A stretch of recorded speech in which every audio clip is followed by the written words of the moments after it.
రంగాన్ని డెవలప్ చేసేందుకు ప్రభుత్వం ప్రయత్నాలు చేస్తుంది. పెట్టుబడులను ఆకర్షించే విధంగా అనేక రకాల కార్యక్రమాలు నిర్వహిస్తుంది. ప్రస్తుతం మనతో పాటు టూరిజం కార్పొరేషన్ డెవలప్మెంట్ చైర్మన్ నోక్సాన్ బాలాజీ ఉన్నారు. సార్, ఈ రోజు జరిగిన సమావేశంలో అంటే ఎన్ని కోట్లు పెట్టుబడులు రాబోతున్నాయి ఈ టూరిజం శాఖకు సంబంధించి? సుమారు 6,000 కోట్ల రూపాయలు టూరిజం డెవలప్మెంట్కి రాబోతున్నాయి.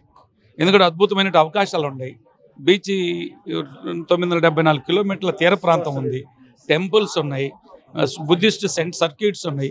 వీటన్నిటిని డెవలప్ చేయడానికి బెస్ట్ టూరిజం పాలసీ ఇచ్చారు. హోటల్స్ కావాల్సినటువంటి రాయితీలు ఇస్తున్నాం. జిఎస్టీలో కానీ, పవర్ టారిఫ్స్ కానీ, ఇన్వెస్ట్మెంట్స్ కానీ, వాళ్ళకి సబ్సిడీ కానీ, ఇవన్నీ రకరకాల బెనిఫిట్స్ ఇస్తున్నారు. కాబట్టి వాళ్ళు కూడా ఇక్కడ పెట్టుబడులు పెడితే తిరిగి ఫలితాలు వస్తాయి.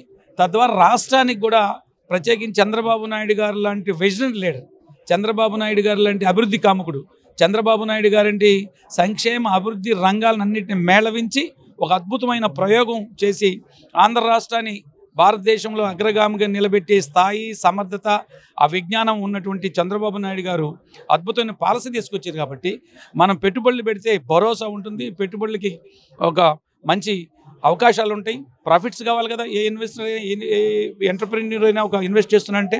కాబట్టి ఇవాళ ఇన్వెస్టర్స్ చంద్రబాబు నాయుడు గారు తీసుకొచ్చిన పాలసీ కానీ, చంద్రబాబు నాయుడు గారి మీద ఉన్న విశ్వాసం కానీ, ఇక్కడ టూరిజం కార్పొరేషన్ మీద ఉన్నటువంటి ఒక అచంచలమైన విశ్వాసం కానీ తిరిగి ఒక వేలాది కోట్ల రూపాయలు ఇక్కడ పెట్టుబడులు పెడుతున్నారు.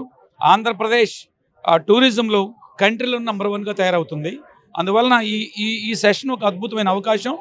టూరిజంలో ఎంటర్ప్రెన్యూర్స్ అట్రాక్ట్ చేయడానికి, మా పాలసీ గురించి చెప్పడానికి, వాళ్ళతో ఇంటరాక్ట్ అయ్యి ఆ పాలసీ వలన వచ్చేటువంటి బెనిఫిట్స్, తద్వారా మీరు పెట్టుబడులు పెడితే వచ్చేటువంటి అవుట్కమ్ అని చెప్పడానికి ఇది ఒక మంచి వేదిక. ఇన్వెస్టర్స్ అందరూ కూడా చాలా ఇంటరాక్ట్ అవుతున్నారు, చాలా ఎంతూజియాజంగా ఉన్నారు. So they are showing their interest to invest in Andhra Pradesh tourism development. గత ప్రభుత్వ హయాంలో మంత్రి రోజా టూరిజం శాఖ నిర్వహించారు. రిషికొండ ప్యాలెస్ విషయంలో కూడా టూరిజం సంబంధించినటువంటి గెస్ట్ హౌస్గా ఫస్ట్గా స్టార్ట్ చేసి తర్వాత మార్పులు జరిపారు. గతంలో జరిగిన టూరిజం పాలసీల మీద విచారణ జరిగే అవకాశం ఉంది, ఏం చెప్తారు? ఇక్కడ ఒకటి ఏంటంటే, వాడు ఎవడో అన్నాడంట, నాకు పిచ్చి తగ్గింది, రోకలు తీసుకొచ్చి తలకు కట్టమన్నాడంట. అంటే పిచ్చి తగ్గింది అన్న రోకలు ఎంత కట్టమంటాడు? ఆ విధంగా రోజా గారు కావచ్చు, జగన్మోహన్ రెడ్డి గవర్నమెంట్ కావచ్చు, అసలు ఏమీ చేయలేదండి. చేసింది ఏంటంటే, రాష్ట్ర ప్రభుత్వానికి 500 కోట్ల రూపాయలు నామం పెట్టారు. ఆ ఋషికొండ అక్కడ 180 ఎకరాలలో ఉన్నటువంటి ఏరియా ఋషికొండ ఇవాళ 500 కోట్లు ఖర్చు పెడితే ప్రజల సొమ్ముని దుర్వినియోగం చేస్తే ఇవాళ దేనికి పనికిరంటారు? హోటల్గా మార్చలేం, కాన్ఫరెన్స్ హాల్స్గా మార్చలేం, ఇంకా టూరిస్ట్ హబ్గా మార్చలేం. ఏ విధంగా మార్చలేనటువంటి ఒక ఆలోచన ఎందుకు వచ్చిందో, వాళ్ళ ఉద్దేశం ఏందో నాకు తెలియదు. కానీ ఒక దుర్మార్గమైనటువంటి ఏంటంటే, ప్రజల సొమ్మునికి జవాబుదారీతనం లేనటువంటి ఒక గవర్నమెంట్ ఏదైనా ఉంటే ఆంధ్రప్రదేశ్ చరిత్రలో అది జగన్మోహన్ రెడ్డి గవర్నమెంట్. ఇంకా మీరు రోజా గురించి మాట్లాడాల్సిన అవసరం లేదు. ఆ విషయం లేదు, ఆ తైతక్కలాటం తప్ప సబ్జెక్టు తెలీదు, లేదా కమిట్మెంట్ లేదు. యథా రాజా తదా ప్రజ. జగన్మోహన్ రెడ్డి గారు అంటున్నారు కాబట్టి ఆమె అట్టుంది. ఇద్దరిని విడదీసి చూడలేం, ఇద్దరు జంట పక్షులు. ఆ పక్షి ఏం చేసింది, ఈ పక్షి కూడా అదే చేసింది తప్ప మార్పు లేదు. ఇవాళ తలనొప్పిగా ఆంధ్రప్రదేశ్కి తలనొప్పిగా తయారైంది ఏది? ఋషికొండ ప్రాజెక్టు. దాన్ని ఏం చేయాలో అర్థం కావట్లా, తలలు పట్టుకుంటున్నారు అందరూ కూడా, ప్రజలు బాధపడుతున్నారు. చంద్రబాబు నాయుడు గారు కూడా ఇది ఏం చేస్తే ప్రజలకు ఉపయోగపడుతుంది? 500 కోట్ల రూపాయల ధనాన్ని దుర్వినియోగం చేసిన జగన్మోహన్ రెడ్డి ఏం చేయాలో అర్థం కావట్లేదు. అసలు ప్రజలే నిర్ణయించాలి. అలాంటి ఒక దుర్మార్గ పరిపాలకుడిని, ప్రజల సొమ్ముని తన అబ్బ సొమ్ములాగా, తన అబ్బ సొత్తులాగా దుర్వినియోగం చేసి మంచినీళ్ళ ప్రాయంగా ఖర్చు పెట్టినట్టు జగన్మోహన్ రెడ్డి గారిని అసలు ఏం చేయాలనుకుంటారో ప్రజల నుంచి స్పందన రావాలా, ప్రజలే డిమాండ్ చేయాలా. అప్పుడు ఏం యాక్షన్ జరగబోతుందో తెలియజేస్తాం. అంటే ప్రపంచంలో ఉన్నటువంటి అంతర్జాతీయ కంపెనీలు తీసుకురావాలని చంద్రబాబు గారు, లోకేష్ గారు, మీరు కానీ కందులు దుర్గేష్ గారిని ప్రయత్నిస్తున్నారు. అమరావతి మన గూగుల్ కూడా రాబోతుంది, MOU కూడా జరిగింది.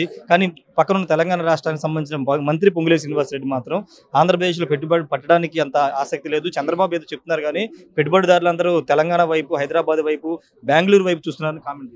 చంద్రబాబు నాయుడు గారి విజన్ భారతదేశంలో ఏ లీడర్ కూడా లేదు, ఏ లీడర్ కూడా ఆయనతో సరి సమానుడు కాదని నేను ఘంటాపథంగా చెప్పగలను. ఎందుకంటే మా లీడర్ అని కాదు, 34,000 ఎకరాలని సెక్యూర్ చేసి రూపాయి ఖర్చు లేకుండా ప్రభుత్వం నుంచి ఉచితంగా రైతుల నుంచి 34,000 ఎకరాలని సెక్యూర్ చేసిన ఏకైక నాయకుడు భారతదేశంలో చంద్రబాబు నాయుడు గారు.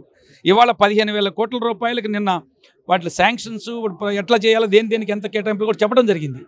బుర్ర ఉంటే మాట్లాడతారా? బుర్ర పని చేయాలి, మోకాళ్ళు కాదు బుర్ర ఉండాల్సి. బుర్ర మెదడు అనేది ఇక్కడ ఉండాలి, తల్లో ఉండాలి. కాబట్టి వాళ్ళని ఎలా ప్రమోట్ చేసుకోవాలి, వాళ్ళకి ఒక భయం కూడా తయారైంది. చంద్రబాబు నాయుడు గారి విజన్తో ఈ టూరిజం పాలసీతో అందున ఆంధ్రప్రదేశ్కు ఉన్నటువంటి తీర ప్రాంతం 974 కిలోమీటర్ల తీర ప్రాంతం ఇవన్నీ అద్భుతమైన the good prospects for the development of tourism in Andhra Pradesh. So stakeholders are coming forward to invest in Andhra Pradesh tourism. So that వాళ్ళకి ఏమైందంటే ఇవాళ చూడండి, చంద్రబాబు నాయుడు గారు ముఖ్యమంత్రి అయిన తర్వాత వెంటనే హైదరాబాద్లో ఉన్నటువంటి రియల్ ఎస్టేట్ ఇదంతా ఒక్కసారి పడిపోయింది, ఆంధ్రప్రదేశ్లో పెరిగింది. ఎందుకంటే ఈయన మీద విశ్వాసం.